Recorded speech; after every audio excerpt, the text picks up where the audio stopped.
Assalamualaikum warahmatullahi wabarakatuh. Hello everyone, kali ini kembali lagi bersama Kak Jen. Kita akan membahas mengenai larutan elektrolit dan larutan non-elektrolit. Untuk materi ini dibahas di pelajaran kelas 10 SMA semester 2. Tanpa berlama-lama langsung aja yuk kita cek materinya. Check it out. Oke, sekarang kita akan membahas mengenai apa sih itu elektrolit kuat, elektrolit lemah, dan juga larutan non-elektrolit ya. Oke, di sini jadi kita ada uji coba mengenai larutan elektrolit kuat dengan larutan elektrolit lemah. Kemudian ada juga larutan non-elektrolit ya teman-teman. Kita lihat di sini. Yang pertama dari uji gelembung gasnya bisa kita lihat kalau elektrolit kuat ini ada banyak gelembung gasnya teman-teman ya. Kita lihat nih elektrolit kuat, wah tuh ya gelembung gasnya ada banyak. Tapi kalau elektrolit lemah itu gelembung gasnya cuma ada sedikit teman-teman nih ya. Kita bisa lihat di gambar gelembung gasnya lebih sedikit dibandingkan gelembung gas yang ada di elektrolit kuat. Kemudian kalau di larutan non-elektrolit itu tidak ada gelembung gas ya teman-teman ya, atau sama sekali tidak ada gelembung gas. Gitu. Lanjut kita lihat di daya hantar listriknya teman-teman. Kalau untuk elektrolit kuat itu menghantarkan listriknya bisa banget dan sangat kuat ya. Tapi kalau di elektrolit lemah, dia bisa mengantarkan listrik. Namun kekuatannya lemah sehingga kalau misalkan kita lihat dari uji nyala lampunya, dia akan berwarna redup atau mati ya, sama sekali tidak nyala karena daya hantar listriknya lemah teman-teman. Kalau di elektrolit kuat karena dia daya hantar listriknya kuat, maka uji nyala lampunya akan menyala terang gitu. Kemudian kalau di non-elektrolit itu uji nyala lampunya mati ya teman-teman, atau lampu tidak bisa menyala sama sekali. Karena kenapa? Karena daya hantar listriknya tidak ada atau tidak bisa dan juga tidak ada gelembung gasnya gitu teman-teman. Kemudian sekarang kita lihat diri ionisasi dalam air. Ionisasi dalam air ini kalau elektrolit kuat itu terionisasi sempurna teman-teman. Terionisasi sempurna menjadi kation, kation itu plus, kemudian dengan anion minus ya teman-teman. Nah, kalau elektrolit lemah itu terionisasi sebagian ya teman-teman. Jadi tidak semuanya terionisasi, dia hanya sebagian. Untuk non-elektrolit dia sama sekali tidak terionisasi teman-teman ya. Tidak berubah menjadi kation dan juga anion di dalam air ya. Sama sekali tidak terionisasi untuk non-elektrolit. Selanjutnya kita bisa lihat nih dari ionisasi ini kita bisa masuk ke derajat ionisasi nih teman-teman. Derajat ionisasi ini dengan simbol alfa karena dia terionisasi sempurna, maka derajat ionisasi untuk elektrolit kuat itu dinyatakan dengan angka 1 atau alfa sama dengan 1. Kemudian untuk elektrolit lemah karena terionisasi sebagian, maka nilai alfa atau nilai derajat ionisasinya itu lebih dari 0, tapi kurang dari 1 nih teman-teman ya. Jadi bisa 0,5, 0,99 pun juga bisa nih teman-teman ya. Pokoknya nilainya itu harus lebih besar dari 0 tapi lebih kecil dibandingkan 1. Itu untuk elektrolit lemah. Nah, karena non-elektrolit tidak terionisasi sama sekali, maka nilai alfanya sama dengan 0 ya teman-teman ya. Artinya non-elektrolit ini tidak terionisasi dalam air sama sekali atau 0 nilainya. Seperti itu teman-teman. Gimana? Mudah bukan? Oke, kita lihat sekarang ikatan kimianya nih, belum kita bahas nih ya. Untuk ikatan kimianya, elektrolit kuat udah pasti senyawa ionik ya teman-teman, karena dia terionisasi. Jadi dia pasti ada ionnya, senyawa ionik atau kovalen polar. Kemudian, kenapa ya ada kovalen polar? Jadi kovalen polar ini adalah senyawa yang dapat larut dalam air, teman-teman. Gitu. Tapi ada juga senyawa kovalen polar yang tidak dapat larut dalam air. Contohnya seperti larutan alkohol itu tidak bisa larut dalam air gitu teman-teman. Kemudian untuk elektrolit lemah ikatan kimianya juga sama, senyawa ionik ataupun kovalen polar. Nah, untuk senyawa non-elektrolit ini ikatan kimianya ada di senyawa organik. Senyawa organik itu apa aja? Contohnya bangsanya gula-gula teman-teman, glukosa, sukrosa gitu ya, itu dimaksudkan sebagai senyawa organik. Atau kovalen polar juga ada dan kovalen non-polar. Kovalen polar contohnya tadi seperti alkohol ya teman-teman ya, gitu. Untuk non-polar contohnya seperti metana, itu kan non-polar gitu. Gimana teman-teman, apakah sudah mengerti? Oke, kita lanjut ya teman-teman. Nah, di sini kita akan bahas nih ya, senyawa elektrolit itu ada asam. Asam itu melepas H+, kalau basa melepas OH-, dan kalau garam itu melepas kation dan juga anion nih, teman-teman. Di sini sebelum kita masuk ke contoh, Kakak mau kasih tahu dulu nih tips biar kalian bisa membedakan mana asam kuat dengan basa kuat nih, teman-teman. Kita lihat dari asam kuat terlebih dahulu ya.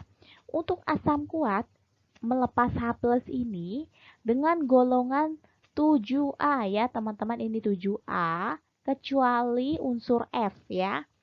Nih, contohnya H+ anion kemudian bisa juga mengandung oksigen.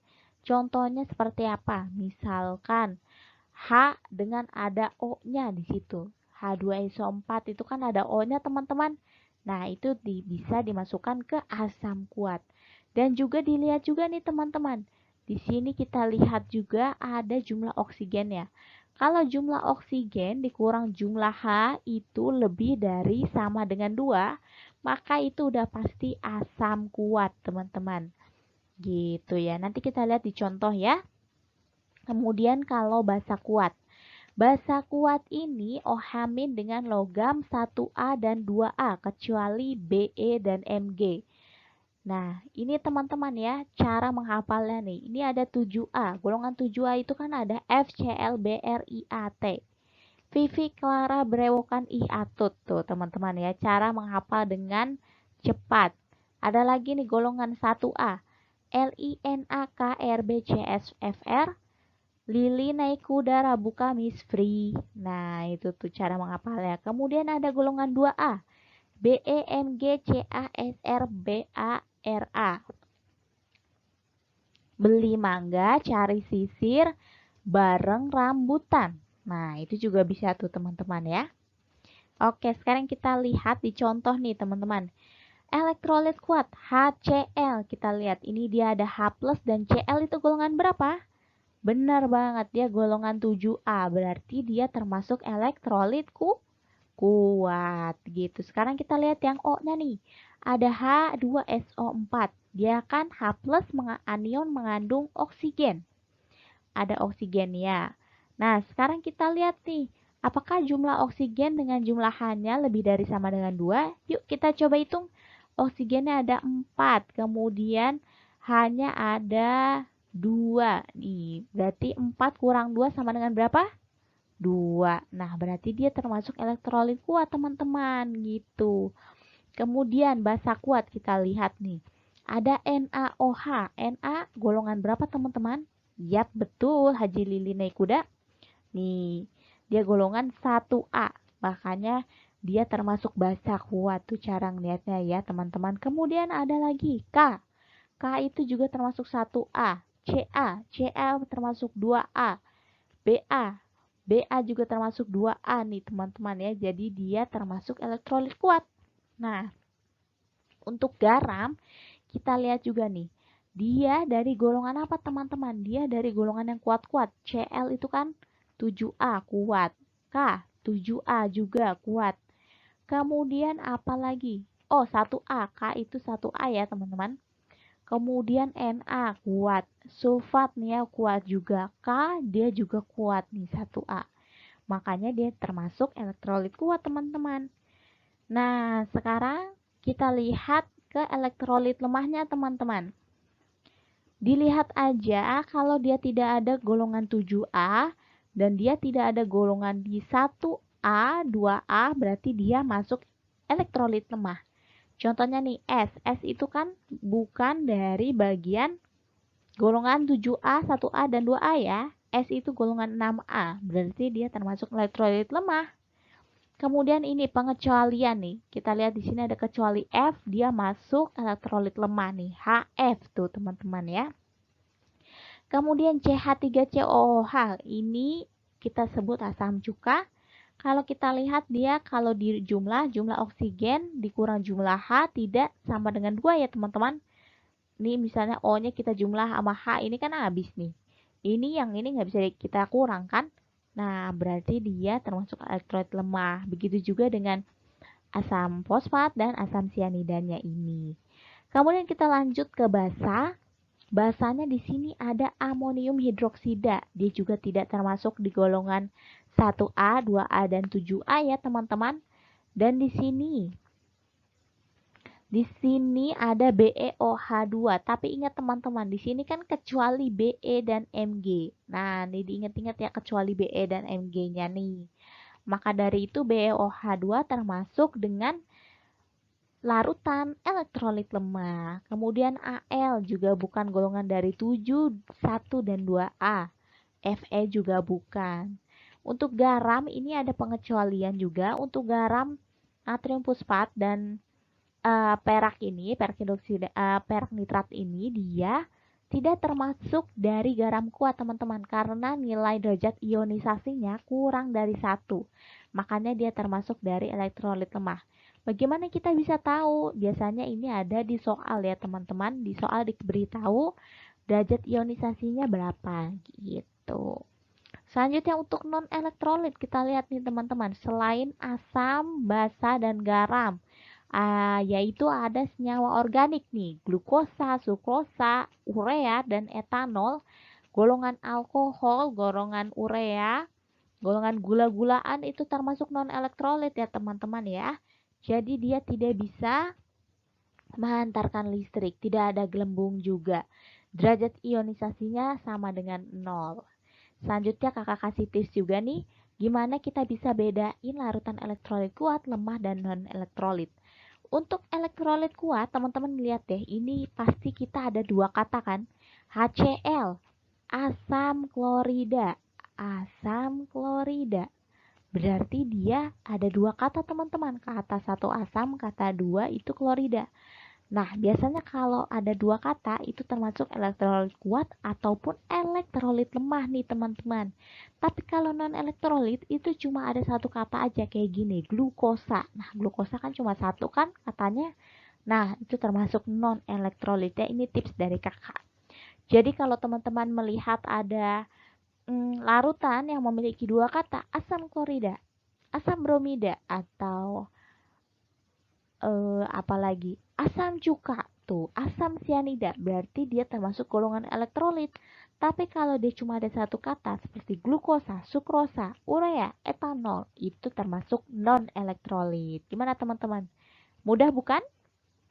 Oke, kita lanjut ya. Selanjutnya, nah derajat ionisasi. Untuk menghitung derajat ionisasi kita pakai rumus ini ya teman-teman. Alfa sama dengan jumlah zat mengion dengan jumlah zat mula-mula. Bagaimana cara menghitungnya? Oke, tenang aja. Kita coba dengan latihan soal ya teman-teman. Yuk kita latihan soal bersama-sama. Nah, pada konsentrasi yang sama, nih konsentrasinya sama teman-teman. Manakah larutan di bawah ini yang bila diuji, hantaran listriknya akan menghasilkan nyala lampu yang paling terang? Yang mana? Ayo teman-teman coba lihat. ada larutan CH3OH, NH4OH, C6H5COOH, HCN, dan K2CO3. Ayo kita bahas sama-sama ya teman-teman. Untuk yang A itu CH3OH, teman-teman tahu apa ini? Yap, benar banget. Ini adalah metanol, teman-teman. Pakai tips dari kakak, ini ada berapa kata? 1. Oke, berarti dia adalah golongan apa? Yap, benar banget. Non-elektrolit gitu. Selain itu teman-teman, ini kan alkohol. Alkohol termasuk senyawa organik. Senyawa organik berarti dia termasuk di apa tadi teman-teman? Di ikatan kimianya? Iya, larutan non-elektrolit. Selanjutnya kita lihat lagi. Ada NH4OH. Ini apa tadi teman-teman? Ada kan di materi? Iya, bener banget. Ini adalah amonium hidroksida. Lihat katanya ada berapa? Ada 2. Berarti dia termasuk golongan elektrolit. Nah, kita udah tahu nih dia larutan elektrolit, tapi dia kuat atau lemah ya. Nah, kita lihat lagi teman-teman. Apakah di sini ada golongan 1A atau 2A atau 7A? Tidak ada ya teman-teman. Berarti dia bukan golongan elektrolit kuat, melainkan golongan elektrolit lemah. Lanjut teman-teman. Ada C6H5COOH. Apa nih teman-teman? COOH itu apa tadi? Asam ya dia. Temennya asam cuka. Berarti apa dia? Yap, betul banget. Ini adalah asam benzoat. Nah, asam benzoat. Selain itu, kita lihat lagi apakah dia elektrolit lemah atau kuat. Kita udah dapat kuncinya karena dia ada 2 kata, berarti dia elektrolit ya teman-teman. Kita lihat di sini O-nya kita jumlahkan. Coba jumlah O dikurang jumlah H. Apakah lebih besar daripada 2? Ini 1, ini 1 kan habis ya teman-teman. Berarti tidak lebih dari sama dengan 2. Berarti dia termasuk elektrolit lemah. Yang terakhir, oh belum, masih ada 2 lagi. HCN ya. HCN tadi teman-teman udah tahu kan? Dia adalah apa? Asam sianida. Nah, asam sianida ini termasuk elektrolit lemah ya teman-teman ya. Yang terakhir nih, kita lihat lagi. Semuanya udah lemah dan non-elektrolit. Berarti yang terakhir itu apa? Yap, benar banget. Ini adalah garam kuat ya teman-teman. Kenapa kok bisa tahu kajian ini garam kuat? Ingat teman-teman, tadi K itu golongan apa teman-teman? Iya, Lili naik udara buka Miss Pri, berarti dia golongan 2A. Nah, golongan 2A itu kan kuat banget teman-teman. Nah, karena kuat berarti dia termasuk apa? Garam kuat. Jadi jawabannya yang menghasilkan lampu nyala paling terang berarti siapa teman-teman? Oke, ini maksudnya 1A ya teman-teman. Oke, 1A nih ya. Nah, berarti yang paling nyala paling terang adalah, yap, benar banget, yaitu kalium karbonat atau garam kuat. Dialah yang menyala paling terang. Gimana teman-teman? Gampang kan? Oke, good. Kita lanjut ya teman-teman. Nah, berapakah derajat ionisasi dari asam lemah HX? Ini kenapa kita tulis HX? Ceritanya asam yang tidak kita ketahui ya, dia asam apa gitu. Jadi kita kasih simbol X. Bila diketahui sebanyak 0,0004 mol asam yang terionisasi teman-teman dari 0,1 mol asam yang dilarutkan dalam air. Teman-teman ingat rumusnya apa? Ya benar banget, alfa sama dengan jumlah zat mengion dibagi jumlah zat mula-mula atau zat awal. Boleh awal aja ya biar gampang. Jumlah zat mengionnya berapa teman-teman? 0,004. Berarti kita bisa tulis 4 kali 10 pangkat min 4 kan teman-teman? Iya, jumlah zat awalnya 1,01 kali 10 pangkat min 1. Nah, berarti berapa nih teman-teman? Kita naikin ke atas, ke sini berarti sama dengan 4 bagi 1, 4 ya. 4 kali 10 pangkat minus 4 ditambah 1. Hasilnya berapa teman-teman? Oke, 4 kali 10 pangkat minus 3. sama dengan 0,0004. Berarti dia termasuk apa nih teman-teman? Kalau alfanya sama dengan 0,004. Iya, termasuk elektrolit lemah. Gitu teman-teman. Apakah mudah? Mudah bukan? Iya, jadi teman-teman nanti kalau mengerjakan soal untuk membedakan larutan elektrolit dengan non-elektrolit tidak asal lagi ya teman-teman, tidak asal tebak, teman-teman udah tahu nih teorinya kayak gimana. Jadi teman-teman tinggal latihan aja. Semakin teman-teman banyak latihan, semakin teman-teman hafal dan semakin teman-teman mengerti cara mengerjakan dengan cara yang paling mudah. Easy peasy. Oke, terima kasih teman-teman telah mengikuti pembelajaran hari ini. Semoga bermanfaat dan have a nice day. Assalamualaikum warahmatullahi wabarakatuh. Bye-bye.